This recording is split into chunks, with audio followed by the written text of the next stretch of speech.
विद्यार्थी मित्रांनो, आज आपण शिकणार आहोत न्यूटनच्या लॉमधला एक असा मुद्दा की जो केपलरच्या तिसऱ्या लॉशी संबंधित आहे. न्यूटननं आपल्या ग्रॅव्हिटेशनच्या लॉमध्ये काय सांगितलं, तर दोन वस्तूंमधलं ग्रॅव्हिटेशनल फोर्स हे त्यांच्या मासच्या प्रॉडक्टशी डायरेक्टली प्रोपोर्शनल असतं आणि त्या दोन ऑब्जेक्टमधलं जे डिस्टन्स आहे त्या डिस्टन्सच्या स्क्वेअरच्या इनव्हर्स प्रोपोर्शनमध्ये असतं. आपण काय शिकणार आहे, why did Newton assume inverse square dependence on distance in his law of gravitation. जे न्यूटननं आपल्या लॉमध्ये हे डिस्टन्सवरचा जो डिपेंडन्स आहे, इनव्हर्स स्क्वेअर डिपेंडन्स, म्हणजे फोर्स हे डिस्टन्सच्या स्क्वेअरच्या इनव्हर्स प्रपोर्शनमध्ये का आहे, त्याचा संबंध केपलरच्या थर्ड लॉशी कसा आहे हे बघणार आहोत. न्यूटननं ग्रॅव्हिटेशनचा लॉ सांगण्यापूर्वी केपलरनं आपले 3 लॉज सांगितलेले होते, हे लक्षात ठेवा. तर न्यूटननं 2 गोष्टी सांगितल्या. Force is directly proportional to m1 m2, म्हणजे दोन वस्तू ज्या एकत्र एकमेकांना खेचतायत त्यांच्या मासच्या प्रॉडक्टच्या डायरेक्ट प्रपोर्शनमध्ये, म्हणजे मास वाढेल तसं ग्रॅव्हिटेशनल फोर्स पण वाढेल.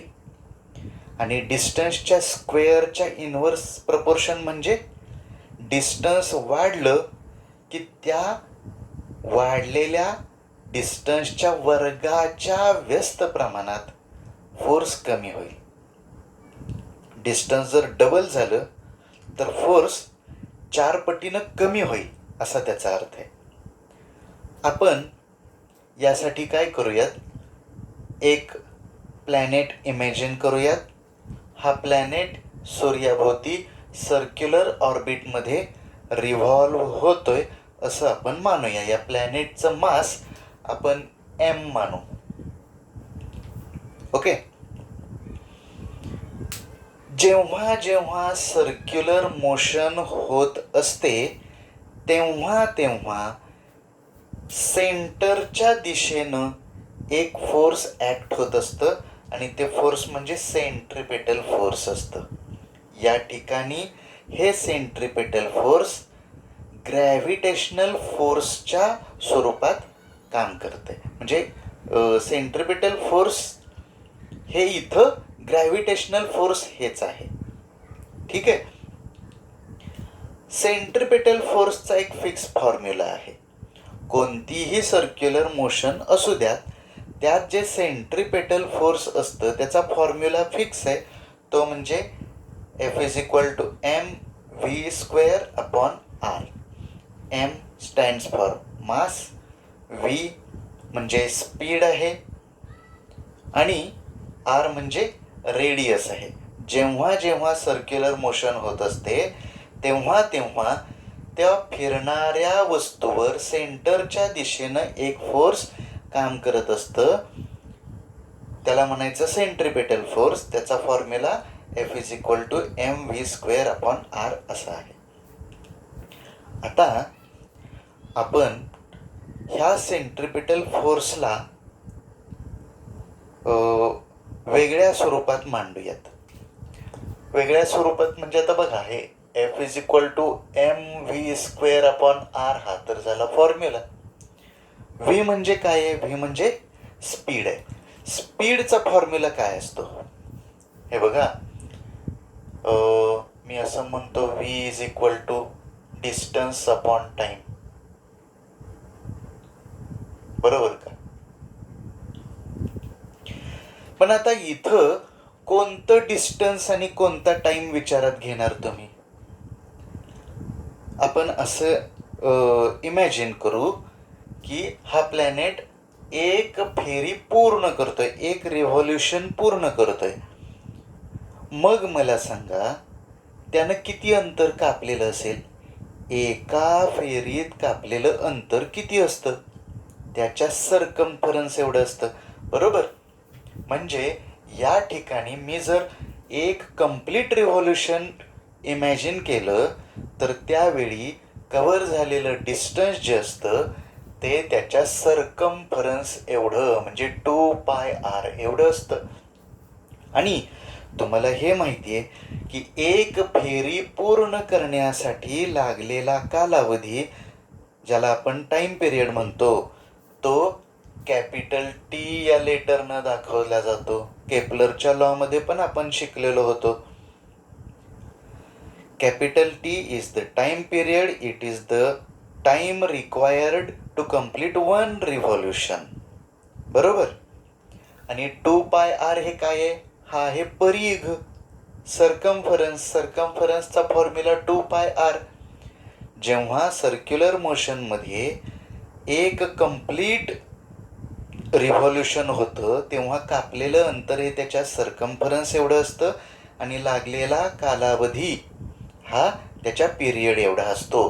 त्यामुळं speed is equal to 2πr upon T असा फॉर्म्युला आपल्याला मिळाला. आपण ही व्हॅल्यू याच्यात ठेवूयात. आपण असं म्हणूयात, याला इक्वेशन 1, याला इक्वेशन 2 म्हणूयात. पुट इन 1 काय होईल? F is equal to M तसंच आर तसंच व्ही स्क्वेअरच्या ऐवजी मी 2πr upon T bracket square असं लिहितो. चालतंय का बघा? आता हा ब्रॅकेट सॉल्व करूयात. Therefore F is equal to M upon R into 4π square R square upon T square. काय केलं? 2चा स्क्वेअर 4, पायचा स्क्वेअर पाय स्क्वेअर, आरचा स्क्वेअर आर स्क्वेअर, टीचा स्क्वेअर टी स्क्वेअर, बरोबर? आता therefore F is equal to, मी काय करतोय बघा, एम हे 4 मी आधी लिहितो, 4m आणि पाय स्क्वेअर. मी या 3 क्वांटिटीज, या 3 टर्म्स मी वेगळ्या लिहितो. हे आर आणि इथलं आर स्क्वेअर जे आहे, ओके, त्यांचं आर अपॉन टी स्क्वेअर असं सेपरेट लिहितो. ही टर्म वेगळी, आर अपॉन टी स्क्वेअर वेगळं. आणखीन एक गोष्ट मी काय करतो पुढच्या स्टेपमध्ये, मी इथं आर स्क्वेअर आणि खाली पण आर स्क्वेअरनं मल्टिप्लाय करतो. म्हणजे मी काय करणार आहे? मी काहीच करणार नाही. का? कारण मी न्यूमरेटर आणि डिनॉमिनेटरला एकाच संख्येनं मल्टिप्लाय करतोय, म्हणजे मी काहीच करत नाही. F is equal to 4m pi square. आपण हे असंही लिहू शकतो, 4π square m into R square upon T square into 1 upon R square. हे जे लिहिलंय ते पटतंय का बघा बरं, तुम्हाला लक्षात येतंय का? 4π स्क्वेअर m हीच टर्म मी अशी लिहिली, अशीच ठेवली तरी काही बिघडत नाही. आर अपॉन टी स्क्वेअर आहे, हे आर अपॉन टी स्क्वेअर मी इथं आर स्क्वेअरनं मल्टिप्लाय केलं आणि नंतर 1 अपॉन आर स्क्वेअरनं पण मल्टिप्लाय केलं, म्हणजे याला हे कॅन्सल होतंय. तुमच्या मूळ क्वांटिटीमध्ये काहीही फरक पडत नाही. आता पुढं मी काय लिहितोय बघा, हे इथपर्यंत तुम्हाला कळलंय, पण हे असंच का करतोय हे तुम्हाला पुढं कळेल. मी असं म्हणतो, F is equal to 4π square m into R cube upon T square into 1 upon R square. मी फक्त आर इंटू आर स्क्वेअर म्हणजे काय लिहिलंय आर क्यूब. पण बाळांनो ही जी काही टर्म आहे 4 पाय आणि एम या कॉन्स्टंट टर्म आहेत. 4 म्हणजे 4, 4ची किंमत कधीच बदलत नाही, ती 4च असते. पायची व्हॅल्यू पण फिक्स आहे. पाय इज अ कॉन्स्टंट 22/7, तुम्ही ती व्हॅल्यू फिक्स मानता. एम काय आहे तर ह्या प्लॅनेटचं मास आहे, मास ऑफ प्लॅनेट, ते पण कधी बदलणार नाही, तेही कॉन्स्टंट राहील. म्हणजे ही पूर्ण टर्म कशी झाली, कॉन्स्टंट झाली. बरोबर का?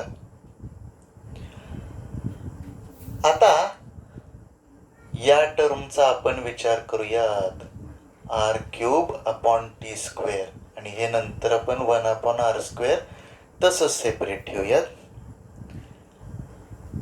R cube upon T square या टर्मवर फोकस करा. केपलरचा थर्ड लॉ काय सांगतो? केपलरचा थर्ड लॉ काय सांगतो? From Kepler's third law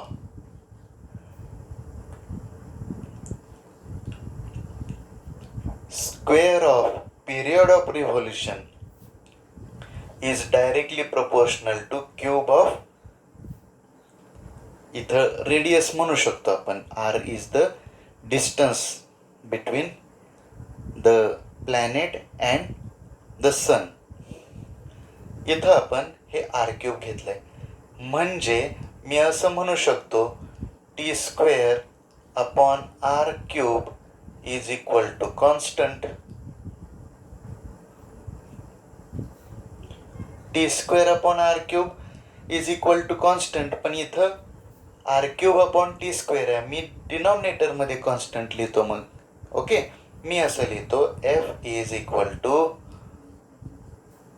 constant into 1 constant, हे पण कॉन्स्टंटच झाले, आणि इंटू 1/r². हे बघा, हे कॉन्स्टंट आणि हे कॉन्स्टंट. कॉन्स्टंट म्हणजे कुठलीही एक संख्या जी कधीच बदलत नाही. ही पण एक संख्या आहे, ही पण एक संख्या आहे, त्यांचा गुणाकार भागाकार जो काही येईल तो पण कॉन्स्टंटच येणार ना.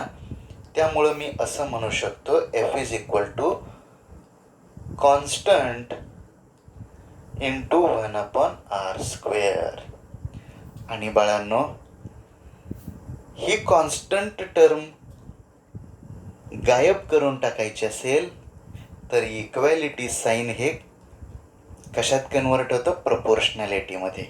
त्यामुळं मग मी असं लिहू शकतो F is proportional to 1/r². काय झालं, काय सिद्ध झालं? हे न्यूटननं हा जो लॉ सांगितला, force is inversely proportional to square of the distance, तो केपलरच्या थर्ड लॉच्या आधारे सांगितला. हे कशावरून? ते आपण प्रूव्ह केलं. यामध्ये केपलरचा थर्ड लॉ आपण विचारात घेतला, T square is proportional to R cube. आता तुम्हाला एक शंका येऊ शकते, केपलरचा लॉ होता इलिप्टिकल ऑर्बिटबद्दल, इलिप्स त्यानं इमॅजिन केलं होतं. न्यूटननं इथं सर्क्युलर मोशन घेतलेली आहे, सर्क्युलर पाथ घेतलेला आहे. मग तो लॉ इथं कसा ॲप्लिकेबल होईल? तर यासाठी हे लक्षात घ्या, इलिप्सचे सगळे नियम सर्कलला लागू होतात.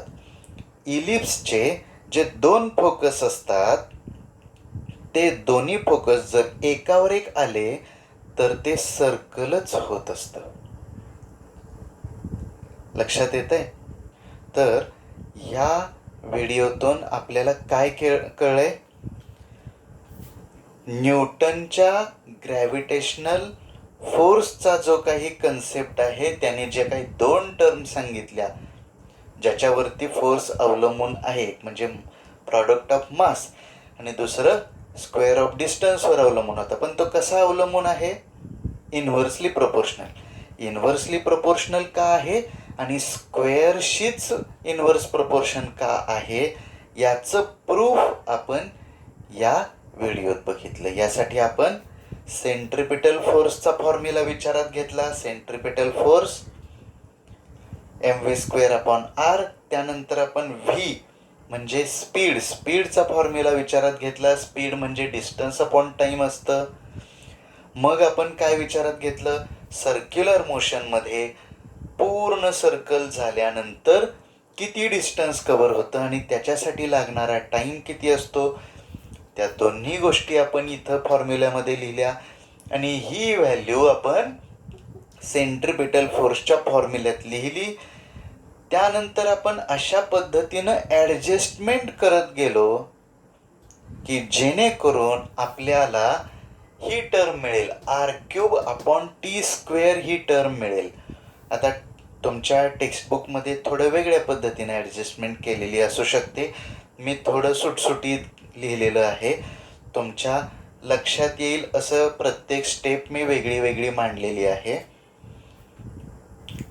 तर आपल्याला r³ आणायचं होतं म्हणून आपण इथं वरती आणि खाली r² मल्टिप्लाय केलं. का इथं r² मल्टिप्लाय केलं ते कळलं, वरती आणि खालती. तसंच आपण ह्या टर्म्स वेगळ्या काढल्या. का वेगळ्या काढल्या? कारण ह्या सगळ्याचं उत्तर कॉन्स्टंट आहे हे आम्हाला सांगायचं होतं. हे पण कॉन्स्टंट आहे, हे पण कॉन्स्टंट आहे बाय केप्लर्स थर्ड लॉ. राहिलं काय? एवढंच. म्हणजे force is inversely proportional to r² हे इथं सिद्ध होत आहे. ओके, आलं लक्षात?